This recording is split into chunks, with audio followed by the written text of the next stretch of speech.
Cachoeira do Massaguaçu, aqui em Caraguá. Só chegar e aproveitar a trilha, é facinho de chegar.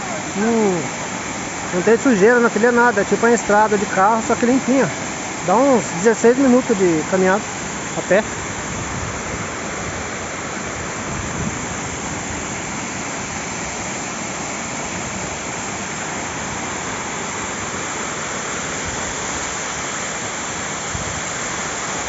Só natureza, só, mais nada. Ninguém pra perturbar a sua cabeça, olha que beleza.